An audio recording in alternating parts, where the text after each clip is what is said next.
ഇന്ന് രാവിലെ എനിക്ക് ഷിഫ്റ്റൊന്നും ഇല്ലാതിരിക്കുകയായിരുന്നു കേട്ടോ. അപ്പോൾ രാവിലെ എഴുന്നേറ്റ് ഇഡ്ഡലിയും കടലക്കറിയും ഒരു ചൂട് ചായയും കുടിച്ചിരുന്നപ്പോൾ എനിക്ക് ബിരിയാണി കഴിക്കാനൊരാഗ്രഹം. അങ്ങനെ കുക്കറിൽ തന്നെ ഞാനൊരു ബിരിയാണി ഉണ്ടാക്കി. ഭയങ്കര ടേസ്റ്റായിരുന്നു. എനിക്കത് നന്നായി ഇഷ്ടപ്പെട്ടു. നല്ല അടിപൊളി ബിരിയാണിയായിരുന്നു. ഒരു പീസ് ചിക്കനും കുറച്ച് ചോറും കൂട്ടി എടുത്തിട്ട് ഒരു വായ ഇങ്ങോട്ട് കഴിക്കണം.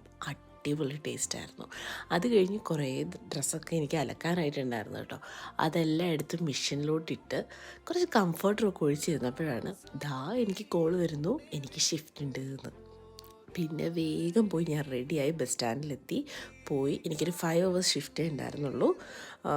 അതൊക്കെ കഴിഞ്ഞിട്ട് ഞാൻ വേഗം തിരിച്ചിറങ്ങി. വീട്ടിലെത്തിയപ്പം വന്ന് ഫസ്റ്റ് ആദ്യം കുളിച്ചപ്പോൾ തന്നെ വായിന്നൊക്കെ എനിക്ക് പുക വരുന്നു കൈ തണുപ്പ് കാരണം. പിന്നെ ഞാനൊരു സാൻഡ്വിച്ച് ഉണ്ടാക്കി. ഒരു പീസ് സ്ലൈസ് ചീസും കൂടെ വെച്ചിട്ട് ഞാനൊന്ന് മൈക്രോവേവ് ചെയ്യും. അപ്പോൾ ഈ ചീസ് നന്നായിട്ട് മെൽറ്റാവും. പിന്നെ ഒരു കോഫി കുടിച്ചു, കിടന്നിറങ്ങിയപ്പോൾ അത്രേ ഉള്ളൂ.